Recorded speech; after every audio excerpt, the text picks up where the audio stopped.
اعوذ باللہ من الشیطان الرجیم بسم اللہ الرحمن الرحیم قد خلت من قبلكم سنن فسيروا في الأرض فانظروا كيف كان عاقبة المكذبين هذا بيان للناس وهدى وموعظة للمتقين.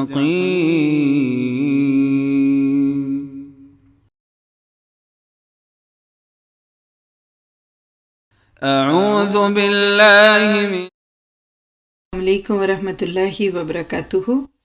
پارہ نمبر 27. نحمدہ ونصلی علی رسولہ الکریم. اما بعد فاعوذ باللہ من الشیطان الرجیم. 27واں پارہ بہت خوبصورت صورتوں پہ مشتمل ہے، جس میں سب سے پہلے صورت زاریات کی آیات ہے، جس صورت کے اندر سے ہم دیکھتے ہیں کہ ایک ایمان والا اللہ کی مرضی کے کام کرے تو اللہ تعالیٰ اس سے کس طرح سے راضی ہو جاتے ہیں. کائنات میں پھیلی ہوئی چیزوں کو بنیاد بنا کر بتایا جا رہا ہے کہ دیکھو جب یہ کائنات اللہ کے حکموں کو مان رہی ہے تو تم کیوں نہیں اس کو مانتے. فرشتوں کے قوموں کی طرف بھیجے جانے کا تذکرہ ہے، اور قوموں نے نبیوں کو جھٹلایا. اس کی بات کر کے اللہ تعالیٰ نے بتا دیا کہ ہر قوم جب نبی کو جھٹلاتی گئی اللہ تعالیٰ اس کو زمین سے اٹھاتے گئے. آپ کے میرے لیے بھی ایک بہت قابل غور بات ہے کہ اللہ کے نبی صلی اللہ علیہ وسلم آج اپنے وجود کے ساتھ تمہارے پاس نہیں ہے، لیکن جب ہم اللہ تعالیٰ کی نبی کے احادیث کو اور ان کی باتوں کو نہ مانیں اور ریجیکٹ کر کے اس کی جگہ کچھ اور کریں تو ہمارے لیے بھی اس میں فکر کی بات ہے. پھر آیت نمبر 55 بہت اہم ہے. وَذَكِّرْ فَإِنَّ الذِّكْرَىٰ تَنفَعُ الْمُؤْمِنِينَ. نصیحت کیجئے کیونکہ نصیحت ایمان والوں کو ہی فائدہ دیتی ہے. یہ ایک چھوٹا سا کرائیٹیرین ہے اپنے آپ کو اور دوسروں کو دیکھنے کا کہ ایمان والا نصیحت سن کے خوش ہوگا اور ایمان کی کمی والا چڑھے گا. بس کرو، خاموش رہو، اپنے پاس رکھو اپنی باتیں. تو نصیحت سے فائدہ ایمان والے ہی اٹھاتے ہیں. اور آیت 56 میں مقصد حیات وما خلقت الجن والانس الا لیعبدون. زندگی آمد برائے بندگی، زندگی بے بندگی شرمندگی. آج ہمارے معاشرے میں اللہ کی بندگی کی بجائے خاندان کی بندگی، شوہر کی، معاشرے کی ہے. اللہ تعالیٰ کہتے ہیں یہ کل تمہارے کام نہیں آئیں گے اگر تم نے اللہ کو ناراض کر دیا ان کو خوش کرنے کے لیے. کچھ لوگ تو اس بات کو سن کر ہی بات پیچھے ڈالتے ہیں، لو جی اب ہم سارا دن عبادت کریں، کیا 24 گھنٹے ہم نماز ہی پڑھتے رہیں؟ پھر بزنس کون چلائے، پھر گھر کون دیکھے؟ تو یہاں ایک بات نوٹ کیجئے گا کہ اگر ہم اپنا لائف سٹائل سنت کے مطابق کرتے ہیں تو ہماری پوری زندگی عبادت بنتی ہے. سنت وہ میجک سٹون ہے جو عادت کو عبادت بنا دیتا ہے. جیسے ایک نوٹ ہوتا ہے، ایک کاغذ ہے، اس کے اوپر جب سٹیمپ لگتی ہے تو نوٹ بن جاتا ہے. تو سنتوں کی روشنی میں زندگی قیمتی ہونے لگتی ہے. نماز کی سنتیں، سونے کی سنتیں، جاگنے کی، بیٹھنے کی، کھانے کی، شادی کی، پورا معاشرہ ایک رنگ میں رنگا ہوا دکھتا ہے. اور جب یہ زندگی میں آتا ہے تو پھر حقیقت میں مشکل نہیں ہوتی. بہت سارے لوگ عبادت کے نام پر اس بات کو لے آتے ہیں کہ پھر ہم کیا کریں، ہمارا دنیا میں گزارا نہیں. تو اگلی آیت میں کہہ دیا کہ ما ارید منہم من رزق. میں تو تم سے رزق نہیں مانگتا. یہ اپنے بتوں کے آگے کھانا رکھتے تھے، میں تو نہیں مانگتا بلکہ میں تو تم کو کھلاتا ہوں.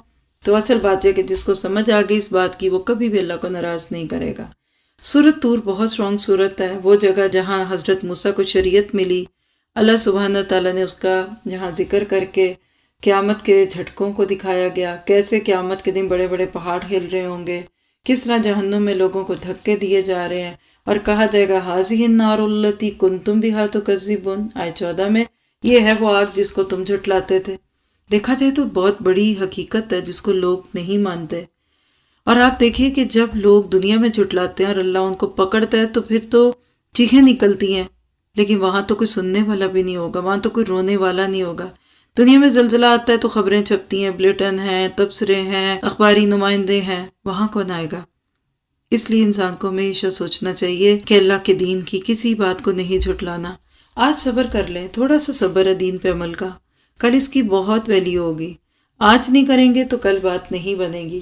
پھر اس کے بعد جنتیوں کی کچھ باتیں اور جنت کے مناظر اور جہنمیوں کی کچھ باتیں اور اس کا تذکرہ، اور اسی کے بیچ میں آیت نمبر 66 میں بتا دیا کہ جنت میں جانے والوں کی ایک خوبی اِنَّا كُنَّا قَبْلُ فِي أَهْلِنَا مُشْفِقِينَ. ہم تو اپنے گھر والوں میں بھی ڈرتے ہوئے رہتے تھے.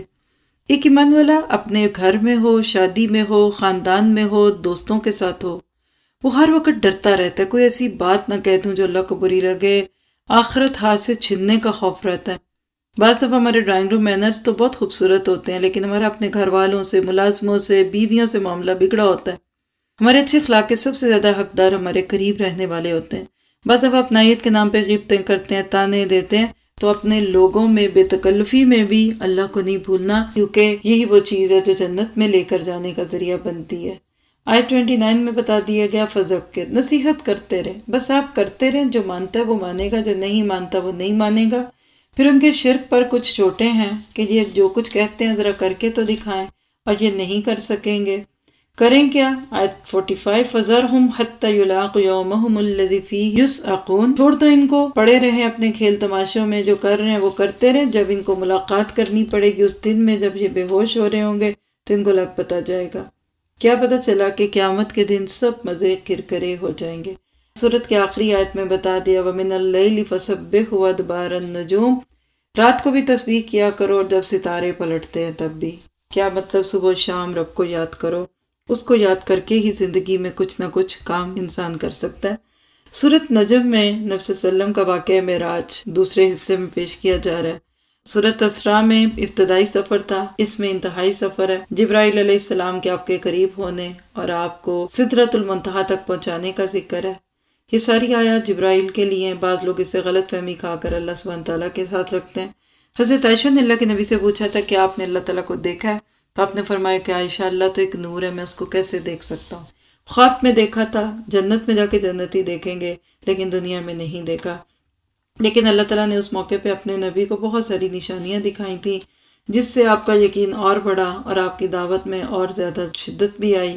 اور اللہ تعالیٰ ایسی چیزیں ضرور دکھاتا ہے ان لوگوں کو جو اللہ کے بندوں کو دین کی طرف بلاتے ہیں، تاکہ ان کا اپنا ایمان اور ان کا اپنا یقین بڑھ جائے۔ آیت 24 میں بتا دیا لِلْإِنسَانِ مَا تَمَنَّا، کیا انسان کے لیے وہی نہیں ہے جس کی وہ تمنا کرتا ہے؟ بات تو سچ ہے، جو چاہتے ہیں دنیا میں مل جاتا ہے، جو آخرت کے لیے چاہیں گے وہ وہاں مل جائے گا۔ کریں کیا؟ اپنی کوششوں کو آخرت کے لیے کر لیں، یعنی آخرت اورینٹڈ کوششیں ہوں، نہ کہ سب کچھ دنیا میں لینے کی کوشش میں ہم پتہ نہیں وہاں بھی پائیں کہ نہ پائیں۔ آیت 30 میں بتا دیا ذالک مبلغہم من العلم، ان لوگوں کا تو بس علم صرف اسی حد تک رہ گیا کہ اس سے مزید دنیا پا لیں، لیکن آخرت میں جائیں گے تو پتہ چل جائے گا۔ آیت نمبر 32 میں کبیرہ گناہوں کا تذکرہ ہے، فحش سے بچنا ہے۔ ہم اگر لمم کیا ہے کہ جس سے ہم بچنا چاہے، کوشش کرے پھر بھی نہ بچ سکے، پتہ ہی نہیں ہے، ٹنگ سلپ، پتہ ہی نہیں تھا، کر کے بس فوراً توبہ کر لی، اللہ تعالیٰ اس کو معاف کر دے گا۔ اصل یہ کہ اپنے آپ کو جان بوجھ کے گناہوں میں نہ ڈالے انسان۔ اور فلا تزکوا انفسکم، اپنے آپ کو بہت نیک نہ کہو، تم میں سے وہی نیک ہے جس کو اللہ تعالیٰ نے نیکی کی توفیق دے دی۔ پھر اس کے بعد دیکھیے کہ آیت 34 میں بتا دیا کہ وَآتَا قَلِيلًا وَأَقْدَا، کوئی شخص ایسا بھی جو اللہ کے راستے میں دیتے دیتے رک جاتا ہے۔ ہم بھی چیک کریں، کبھی کوئی نیکی کرتے ہیں پھر چھوڑ دیتے ہیں، وعدے کرتے ہیں پھر وفا نہیں کرتے، ایسے لوگ وفادار نہیں ہوتے۔ حقیقی وفادار وہی ہیں جو۔ پھر ابراہیم علیہ السلام کی وفاؤں کا تذکرہ ہے کہ ساری زندگی اللہ تعالیٰ کی ڈالی ہوئی آزمائشوں پہ خوشی سے لبیک کہتے رہے۔ اللہ نے آج آنر دے دی، ابراہیم الذی وفا، اللہ ہمیں بھی با وفا بنا دے۔ اور ساتھ ہی بتا دیے قیامت کے دن کوئی دوسرے کا بوجھ نہیں اٹھائے گا، اپنے بوجھ خود اٹھانے پڑیں گے۔ اور آیت نمبر 39 میں کہہ دی وَلَيْسَ لِلْإِنسَانِ إِلَّا مَا سَعَى، انسان کو اس کی کوششوں کا ہی ملے گا صرف۔ اللہ تعالیٰ ہمیں بہترین کوششیں کرنے والا بنا دے۔ پھر اسی کے بعد کچھ شرک کی باتوں پہ بات کی گئی اور پچھلی بستیاں جن کو تباہ کیا گیا ان کا تذکرہ کیا گیا۔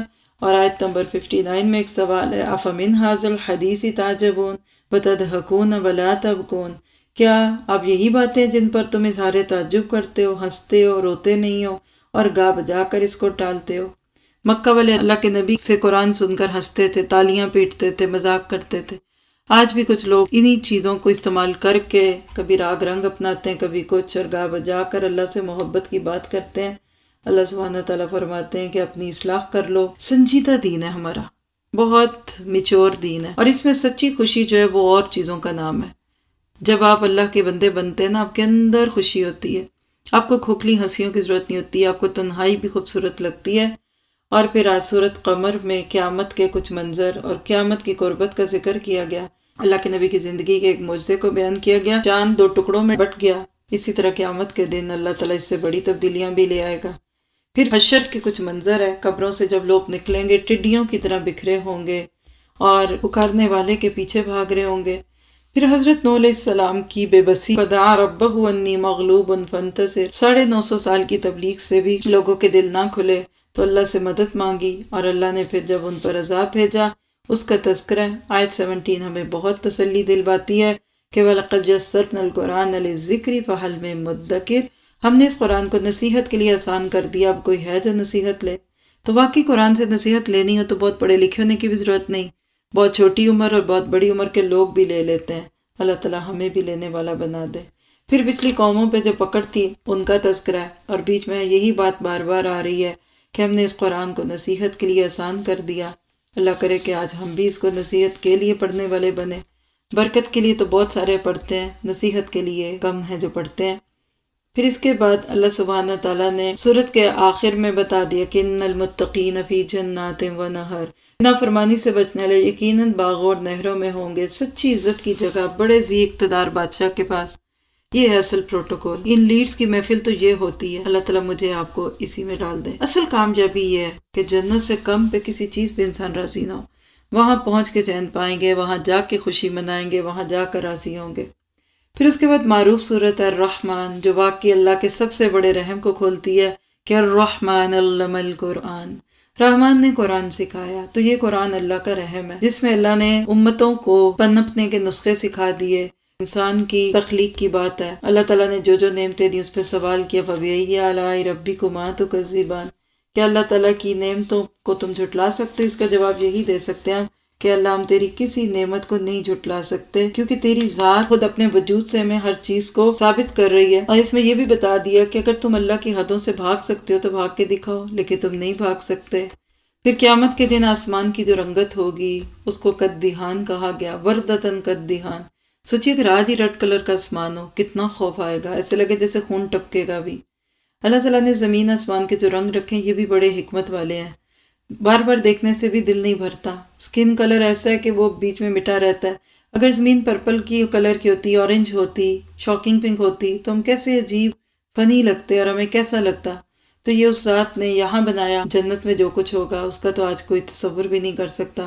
پھر جنتیوں کا جو اعزاز و اکرام ہے اس کا تذکرہ، اور پھر ہی ایسی عورتیں کہ جن کو کسی نے چھوا نہیں، سب کچھ کہہ کر کہہ دیا تبارک اسم ربک ذی الجلال والاکرام، بڑی برکت والا ہے تیرے رب جلیل و کریم کا نام۔ اور سچ ہے کہ اللہ کا نام بڑی برکت والا ہے، اس سے جس کا نام جڑے گا نا اس میں بھی برکت آ جائے گی۔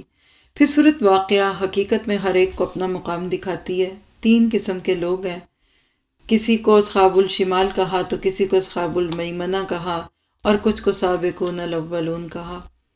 اصحاب الشمال تو وہی ہیں جنہوں نے نہ اللہ کو مانا نہ اللہ کی مانی، لیکن جو اصحاب الیمین ہے یہ عام درجے کے جنتی ہیں، نیکیاں بدیاں بھی تھیں، درمیانے درجے کا دین تھا۔ ایسے بھی بہت ہوں گے۔ ہمارا جو معیار ہونا چاہیے ہمیشہ سابقون الاولون بننے کا ہو، دی بیسٹ سے کم پہ نہ چلے۔ پھر ان تینوں کے مختلف پروٹوکول ہیں، ہر ایک کے سٹینڈرڈ میں فرق ہے۔ ہم دنیا میں تو کبھی بھی کم پہ راضی نہیں ہوتے، وہاں کیسے ہوں؟ کسی کو کہا جائے فلیٹ میں رہنا ہے یا کوٹھی میں تو کہاں رہیں گے؟ تو جنت میں ہم کیوں بیچ میں رہیں؟ پھر وہاں دیکھے کہ اللہ تعالیٰ نے جہنمیوں کی جو مہمان نوازی اس کا تذکرہ کر کے بتایا کہ دنیا کے چند دن کے مزے لے لو گے تو وہاں جا کر ہمیشہ کے مزے ختم نہ ہو جائیں، اس لیے آج فکر کرو، آج کوشش کرو۔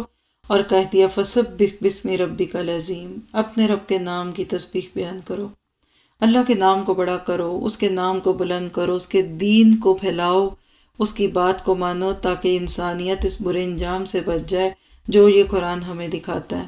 اور آپ کو مجھے ہمیشہ اس کی فکر لگی ہونی چاہیے۔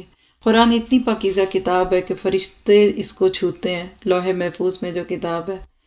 آیت نمبر 83 سے اگلی آیات تدبر والی آیتیں بھی ہیں، اور حقیقت ہے کہ موت کی جان کنی کو ثابت کرتی ہیں۔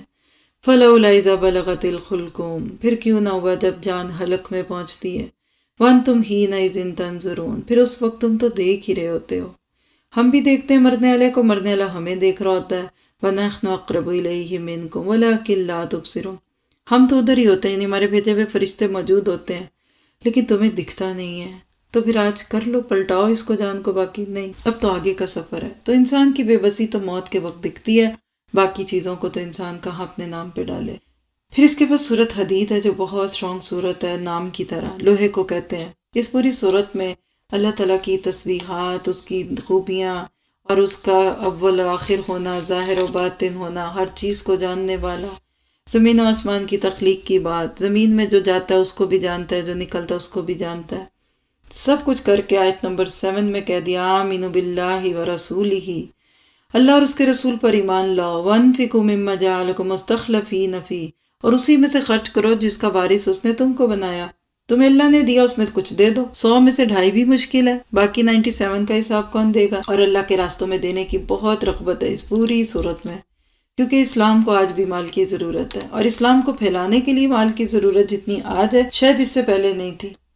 آج اسلام پر پھر وہی دور آ گیا کہ جس میں تھوڑا بھی کرنے پہ زیادہ اجر ہے۔ آپ دیکھیے کہ صلح حدیبیہ کے زمانے میں آپ نے فرمایا تھا کہ ان قریب وہ وقت آئے گا کہ جو پہاڑ خرچ کرے گا تمہارے رتل کے برابر بھی نہیں ہوگا۔ صحابہ کو اسلام کا عروج نہیں ملا، لیکن انہوں نے بغیر ترقیوں کے دیکھے بغیر اسلام کے نام پہ جاننے مال وقت لگا دیا۔ آج بھی ہیرا مٹی میں ملا ہوا ہے، صرف اس کو لینے کے لیے جھکنا پڑے گا۔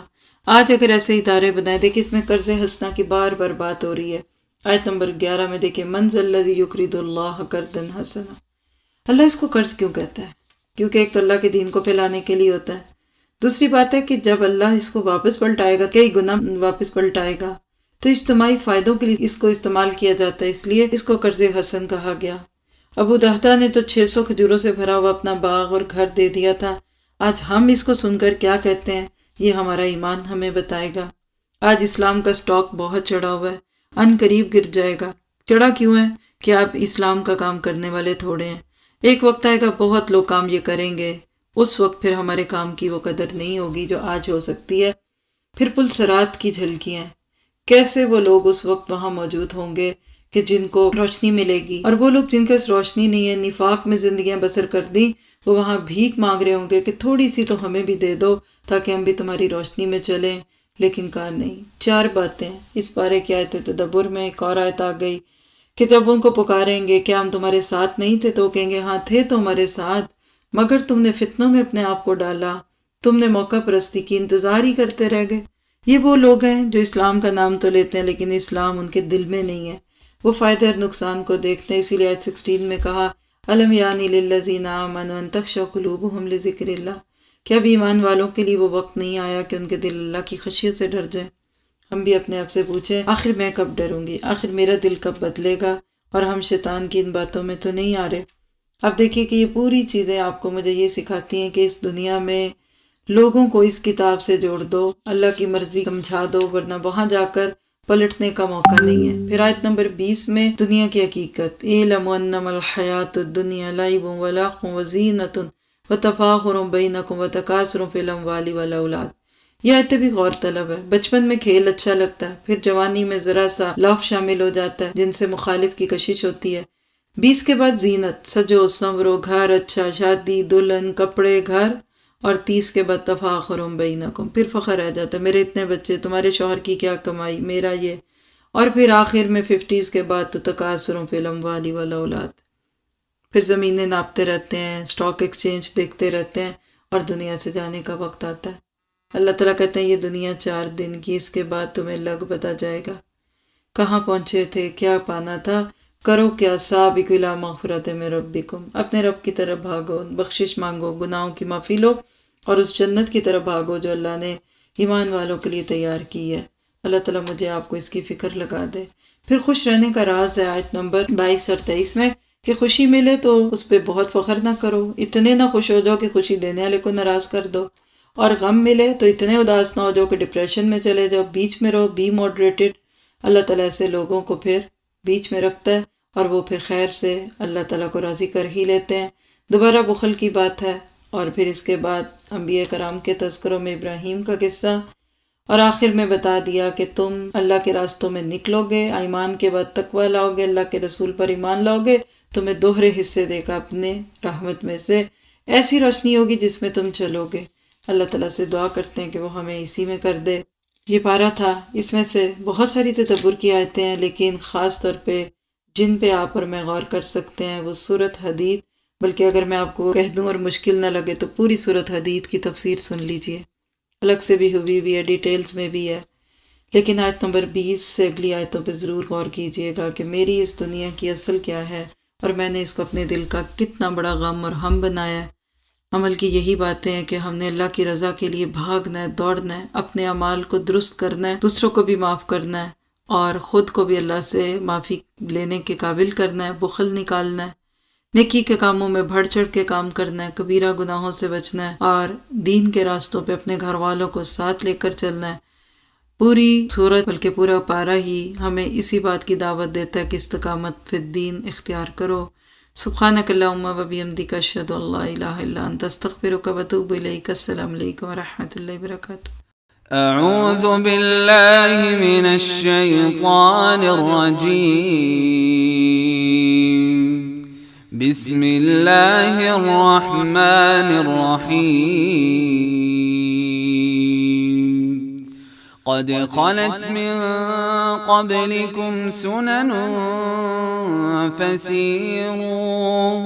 فسيروا في الأرض فانظروا كيف كان عاقبة المكذبين.